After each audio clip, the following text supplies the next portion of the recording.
I looked into the boarding house data from the 1911 city directory. That was my main source of data when doing all of my research for this project. And my main goal was to see what kind of connections or narratives emerged from putting the same kind of data into different applications or different data models. So I use basically everything we have like gone over this semester. I did OCR, OpenRefine, QGIS, Neo4j, and Tableau. Um, and so basically, I started out by just combing through the directory. And as some people already stated, I found BDS. That kind of denoted those who lived in boarding houses in the city directory. And then I also found a keyword boarding, and that denoted those who ran or managed boarding homes. And my Abby Fine Reader kind of crashed when I tried to scan the entire directory because there is a business page that lists all of the boarding house owners, but I wanted to make sure that they didn't miss anything. So I scanned all 570 pages and it crashed. So I actually used Adobe Acrobat, their OCR tool, and I just kind of took the page numbers and then went to Abby and extracted like the OCR data. So I just wanted to show like these are examples of the kinds of data I used with BDS as the keyword. This is an example of someone who ran a boarding house with the asterisk next to the last name. Just another example. And then I did want to say or just disclose that there were some outliers in the OCR data, and I found a lot of BDS when it referred to someone who lived in a hotel, such as the Hotel Buford. And it also showed up with people who lived at the YMCA or YWCA. And my focus was definitely on like locally owned boarding houses. So I pulled everything that had BDS or boarding in it, but this was an example of something that I used in the data, which was the plumber last name, versus something that was excluded from the data in my research. So this is kind of what the raw data looked like after I pulled it from the OCR tools. As you can see, there are a lot of errors throughout. It got most of it right, but there were some consistent issues. So I got the page number and then just the raw data from OCR, and that is what I plugged into OpenRefine. I decided to do boardees and borders. That was like the easiest way for me to like discern the two. Um, so I think there were 35 people in the city directory that managed boarding houses, and there were about 589 who lived in boarding houses. So the next thing I did was let's see, I went to OpenRefine and I did some basic edits like trimming the white space. One consistent issue I found was that if an address was, say, like 250 and one half Tryon Street, the half would like turn into this weird little O symbol with the accent. That was like throughout everything. So I managed to fix that, and I did some of the edits that we had done earlier in class with like separating by race and mass editing those. And something I was interested in and something I wanted to research was gender data and see what kinds of statistics I could find. So some people ran it through ChatGPT, which might have been easier. I decided to try to connect it to a gender API. So I used genderapi.com and I used like the fetch URL command or tool with OpenRefine. And I only did it by the first name because the last name, it's impossible to genderize that. So this is an example of the results that I saw. Obviously, there are some issues like Borders as a first name. That's not very accurate. But like Alice, it assumed it would be female, and then this was the gender scale it placed it on. I personally didn't analyze what the gender scale was for. I just kind of went through and checked some of these, like WM. I'm assuming it caught it as William, and then Laura, female. So I did this with all of the data. So all of the boarding home owners and the people that lived in the boarding houses. I was actually fairly surprised that this turned out as accurate as it did. So I decided to press my luck and connect another API. And this was Google's geolocation API. And I only applied this to people that owned boarding houses. I wanted the longitude and latitude of their location so I could use it for further research. It took forever to go through all of it, and it came out a little bit weird. This is the result of the API. And as you can see, there are some blank ones. There weren't very many, so I just went through and I went to gpscoordinates.net and I just filled those in manually. It was pretty simple. And this is basically the end result of what my OpenRefine work looked like. And this is what I plugged into the next tool, which is QGIS. Yeah, this is just a bigger example of what everything looked like with the assumed gender, race, coordinates. This is what the API decided to name it as road. So this is what I plugged into QGIS. So I didn't do a whole lot with this tool. I really just wanted to see where these boarding houses were located and to see if there were any narratives or connections with the geographical data. So because I used the API, it was actually pretty easy to upload this. And so I found that, as you can see, the data shows most of these houses were managed by white people, as we have covered earlier. I was interested in like noticing that everything was kind of like north of Brevard Street. And I don't know a whole lot about the culture of Charlotte, but that might be useful for future research. The blue stars are labels for Black owned boarding houses. And so this might be implying that this was like a Black neighborhood or like a racially divided part of town because we have all of these white homes in these neighborhoods. Something else with just the layout of Charlotte was like almost everything is contained within these freeways. Um, I just thought that was interesting. It seems like everything's pretty north. And if you know more about the town, that might have more value.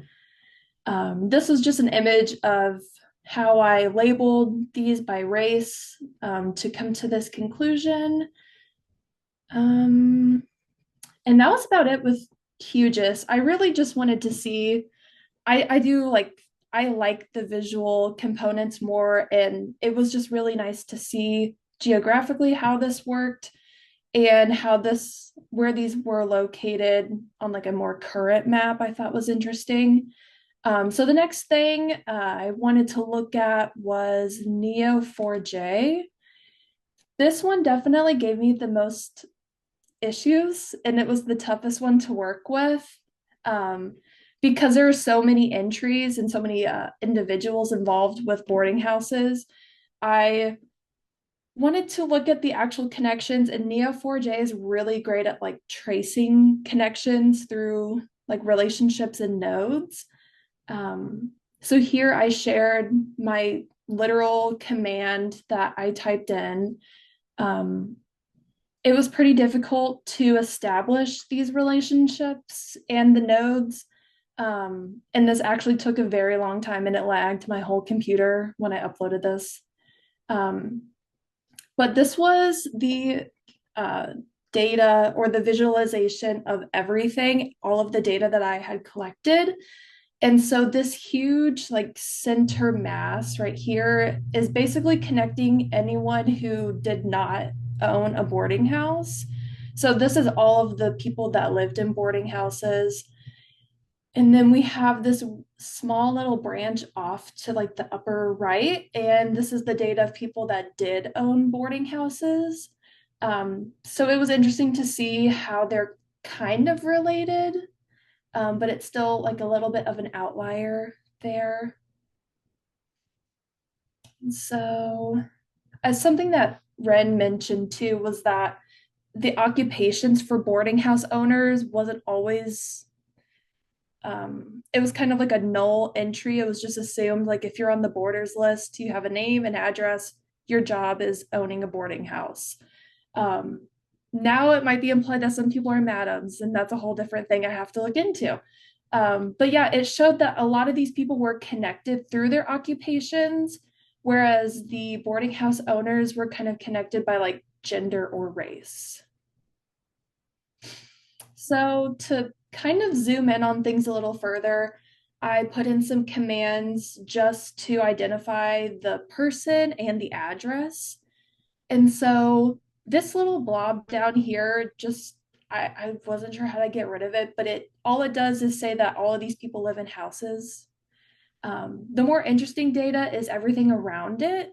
So if you zoom in a little bit, it's just like they look like little molecules where two people lived at this house, like seven people lived here. And the data shows that a lot of these houses might have had like two to three people living in them in 1911. And this data includes people that owned the boarding house. So, like some of these, let me see if I can, it won't let me zoom in. Like some of these that are just like one dot and one, like one person and one address means like maybe no one was living at that boarding house that year. It was just the owner, which I thought was interesting. That would be something else to look into if I have more time. And then this is just like a really zoomed in, like looking at like one node and one um, like person in the relationships. So I found this to have like a lot of value, and it was interesting to see like how many. I thought a lot of these boarding houses would have like at least five or six people, but it seems like the majority is like one to three. So that kind of introduced a new idea I hadn't really thought of. So after doing all of this, I wanted to plug everything into Tableau to make things more visually appealing, if it will load. And so this is what I found like the most valuable. Um, Before plugging things into Tableau, I added columns. I combined like the two separate Open Refine CSV files, and I added a column that said like, do they own a boarding house? Yes or no. I combined that just because it was a lot easier to do it all at once. This is just an introduction. I've already gone into all of that, like what I excluded. And then Rin also mentioned this that the majority of boarding house managers were white women. I did not explore anything about like the widows or the titles because I wanted to be more sure about the age before I went into all of that and made assumptions about it. White men were the second highest statistic for boarding house owners. And there's only one instance of a Black man and Black woman running a boarding house. And so I took a look at the occupational statistics and data, and let's see. So African American women had like the least amount of presence in all of this data. And I later conclude that that could definitely just be a bias in how the data was collected during this time. But they all did have jobs: laborer, teacher, cook. Among white women, mill worker was the highest occurrence for women that lived in boarding houses, what their occupation was. Stenographer, null, student. Those are all like instances of data that was entered. Like I said, null could mean a lot of different things. For Black men, labor was the highest statistic of people that lived in boarding houses. And then white men had a larger variety just because they had access to a wider variety of occupations. There were a lot of students that I had encountered. Um, it goes on for a while, a lot of mill worker, clerk, student. Um, it goes down. There is a wide variety, which I also found surprising. I think, yeah, there's a dentist in there somewhere. So I found this to be really helpful in kind of exploring what the people's lives were or what their occupations were while they were living in a boarding house. This was the most interesting chart to me. And then this kind of goes to the Neo4j, where it's just counting the number of people that lived on certain addresses. Um, as you can see, the African American ones, they all kind of were grouped together because there was a smaller variety or smaller instances of Black boarding houses. So I could have missed something in the data, or maybe have just done things a little differently in open refine. So it is showing like quite a few different boarding houses. Um, but yeah, once again, there is a lot more for white people in Charlotte. And then the last thing I really looked at was I wanted to see if there were any relatives in the data. And so this kind of shows if there were, there were two people with the last name Brigman at this location. They could have been siblings or father, son, something like that. Those specifics aren't available in the data. The highest count I found was three. So there were three Carols and three Fowlers. So the data shows that most of the people living in boarding homes were kind of there by themselves. Um, Also, you don't have to have the same last name to be related. So some of these could be related, and the data just doesn't express that. Um, that was the last kind of graphic that I put into Tableau. Um, yeah, and once again, like there were limitations as to how the data was collected, if it was collected with bias. And something that would be useful for future research is trying to figure out the ages of the boarding home owners and the people that lived in the boarding homes. That would be an interesting statistic that I just didn't have access to. Um, and then I also shared like a little video of me showing how I made these charts as a tutorial. This is me kind of like messing up a lot, but eventually getting it right. And this was the graph that showed the statistics of the people that managed boarding houses. Um, I put this in just because I'm a visual learner and I need to hit pause and like do this step by step, like when I'm watching a tutorial. So I put that in there. Um, and then, yeah, so my conclusion, it was easier for me to identify the aspects of computational thinking after I had gone and done everything. I would say most of my work was done doing data modeling and data simulation practices. There was a lot of troubleshooting and fixing errors over and over and over in Neo4j. I would be happy to never work with that tool ever again. Um, but I also found it really interesting the way that some of this data was layered. Um, like looking at the Neo4j and the Tableau statistics for the number of people that lived in boarding houses, they were a little bit different. So it could just be differences between those tools or how the data was extracted or how I manipulated the data. So that was definitely one of the most interesting concepts that I had encountered. Um, and yeah, so working with multiple tools can help the data maintain its quality or improve its quality, because when you're comparing it in different tools or models, there will be differences. So I think you actually get a better understanding of how the data is expressed or how the data can be manifested from its raw, I don't know, like before it's like processed or anything, I guess is what I want to say. But then, yeah, I just wanted to share like how I started this research project, and it was by finding this little page.